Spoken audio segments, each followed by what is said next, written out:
Contohnya kayak bagi-bagi daging kan. Oh iya bagi-bagi gitu. Kadang-kadang spontan dan masyarakat yang membantu kan. Ini harus ada ketegasan lah. Sekarang harus sedikit tanda petik lah, tega menghalau masyarakat yang memang ingin tahu. Wah, jangan terlalu ini ya. Jangan mendekat lah. Karena manusia itu sebagai pembawa, itu pembawa. Pembawa.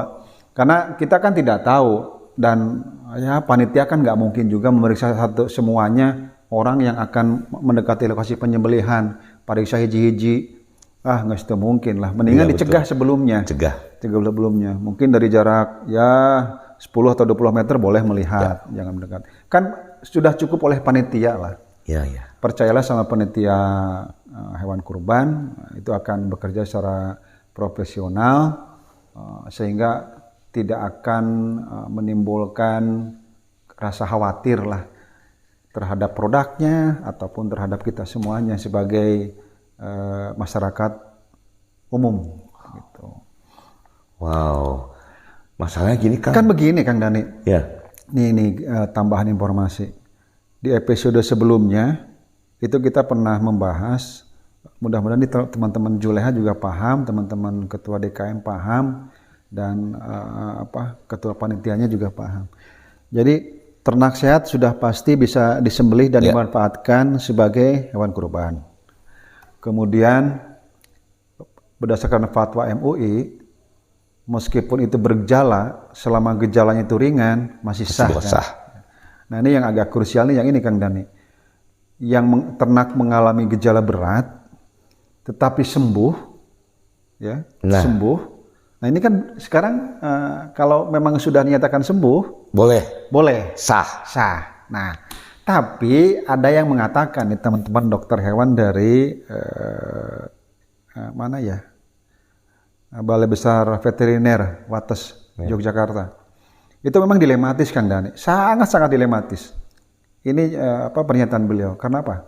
Selama ini kebiasaan kita atau orang Indonesia secara umum, kalau menyembelih hewan kurban, jeroan kan dimanfaatkan. Ya.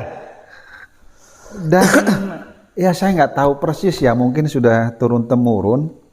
Karena Kang Dani pernah cerita ke saya waktu Kang Dani berkelana di Eropa kan, bahwa yang namanya jeroan ternak itu, jeroan hewan itu diolah memang, dimanfaatkan, tapi bukan untuk manusia. Kan? Untuk pakan ternak. Untuk pakan hewan lainnya. Ya, untuk pakan hewan lainnya itu di Eropa. Tapi beda, ini kan Indonesia. Indonesia memang spesifik, punya ciri khas tersendiri. Jadi bisa mengolah apapun, bahan makanan yang diperoleh dari jeroan ternak, tapi tidak menimbulkan penyakit. Itu kan luar biasa, itu kan malah menyehatkan bagi yang tidak punya komorbid. Nah, ini dilematis Kang Dani.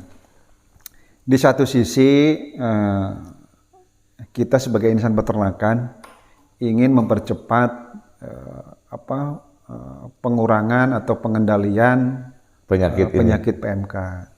Tapi di sisi lain masyarakat istilahnya ya tanda petik ya agak memaksakan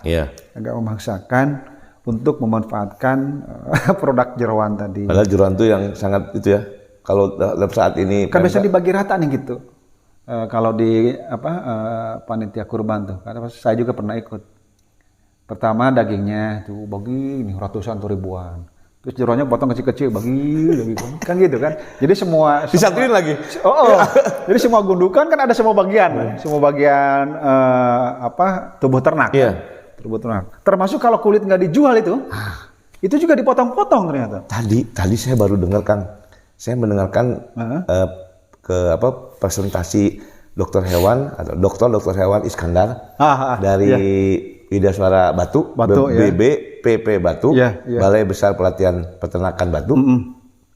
Itu kan sampai membahas itu. Jadi ketika jeroan itu harus dipisah, benar-benar pisah. Betul. Ya kalau bisa sih, ya jangan dulu stop dulu. Ya. Kan sampai jeroan sama kulit.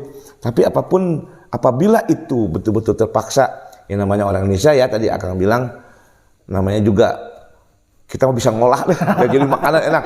Tapi pengolahannya harus benar Kang. Iya. Jadi harus betul-betul dipanaskan dulu. Iya. Sekarang kalau misalnya di tempat pemotongan yang jeruan itu Kang, itu direbus aja dulu Kang sebelum bagiin, gimana Kang? Memang ini kita main logika lah. Iya benar. Main logika nih sobat Colenak. Katakanlah kita sayang untuk menyingkirkan jeroan. Ngeunah eta Kang. Idealnya kan dibuang kan? Iya. Karena itu tadi, dibuang tuh bukan berarti mubazir, tapi niatnya adalah untuk meminimalisir sarangnya penyakit PMK. Iya, betul. Ya. Karena berdasarkan informasi dari teman-teman kesehatan hewan bahwa virus PMK ini banyak menetap di jeruan. Iya, di organ jeruan. Organ jeruan. Nah, kenapa kulit disebut juga? Karena kulit salah satu bentuk fisik dari ternak atau kita yang memang agak tanda petik agak sulit dibersihkan lah. Ya. Ada banyak pori-pori di situ. Pori-pori. Nah, dikhawatirkan kan di pori-porinya nyelip di situ. Di kita mah dijian cungkring itu kan. Jadi, itu termasuk penanganan ya. Karena jadi mulai angkut jadi sampai pas pemotongannya juga. Pasca bagaimana postmortemnya. Itu postmortem ya. Pasca pemotongannya. Itu juga. Jadi harus mau tidak mau harus memodifikasi. Pertama nih, sobat tani, sobat Colena, Kang Dani. Tadi betul informasi dari Bapak dokter hewan Iskandar. Kita harus mau tidak mau harus memodifikasi. Memang idealnya yang pertama adalah itu disingkirkan untuk tidak dimanfaatkan. Dipisahin lah. Terserah lah. Kalau dipisahin jangan dimanfaatkan. Jangan kebagi. Iya, jangan dimanfaatkan. Ya Kang. Ya, kumaha. Enggak mau atuh. Pokoknya lah tanda petik ya, jangan. Bukan tanda petik nih. Ini yang ideal ya, sobat tani, sobat Colena.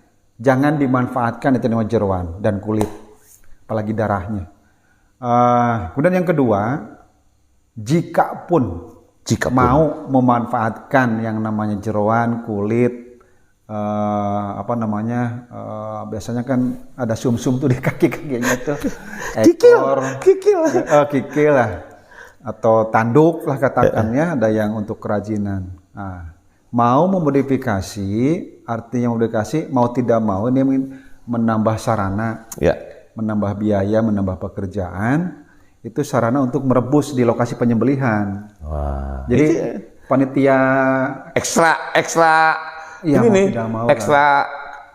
kerjanya. Ya. Jadi begitu disembelih, darah udah pastikan dikubur. Kalau darah dikubur biasanya, udah otomatis itu sama teman-teman Juleha tuh kubur. Nah ini pasca penyembelihan, kulit direbus, jeroan direbus, kaki yang biasa tidak dimanfaatkan direbus. Gitu. Jangan dijual dulu deh untuk saat ini. Memang itu sumber duit sih sebetulnya. Iya betul. Lumayan juga itu, bisa ratusan ribu kan. Iya. Untuk dimanfaatkan biasanya untuk bahan industri yang lain kan. Tapi sekarang ya tadilah, saya juga nih rada bingung ngomongnya. Dilematis tadi. Iya. Mungkin nanti kalau sudah ada betul-betul informasi yang itu kita akan bahas itu Kang. Itu gitu, penting banget Kang. Itu kita penting banget karena mumpung nih bulan Juli kita Kang ya. Bulan Juli tanggal 9 ya. Kurang lebih kalau di kalender itu tanggal 9 ya. Tanggal 9 Juli lah. Iya, itu udah dekat lagi. Itu. Nanti kita cari informasi, kita kalau perlu kita betul-betul ini sosialisasikan terus kan. Iya. Penanganan hewan atau ternak. Tapi inilah teman-teman sobat tani, sobat Colenak yang mau berkurban, mudah-mudahan informasi yang diperoleh oleh sobat tani, sobat Colenak benar. Ya. Pertama pastikan ternak itu ada SKKH-nya. Ya itu yang penting. Yang kedua, nggak usah mendekat nanti di lokasi penyembelihan. Ya. Sudah percayakan saja kepada panitia. Insya Allah benar, sesuai prosedur, sesuai hukum, sesuai aturan lah. Jadi itu tadi tujuannya adalah untuk mempercepat, meminimalisir wabah penyakit PMK. Ya mudah-mudahan setelah itu ada banyak yang dipotong berkurang kan. Karena sebetulnya ya dari saya kalau mendengar penjelasan dokter hewan Aduh, mau disungguhin teh susah, Kang.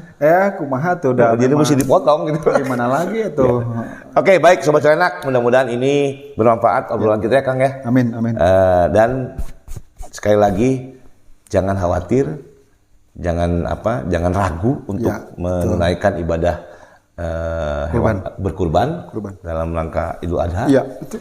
Dan karena semua pemerintah sudah menyiapkan beberapa persyaratan dan penerapan protokol kesehatan untuk ternak itu sangat ketat, dari mulai penanganan angkutnya, kemudian sampai di tempat, penanganan di tempatnya, sampai nanti ada juleha-juleha yang berkompeten di bidang di keahliannya, yaitu juru sembelih halal.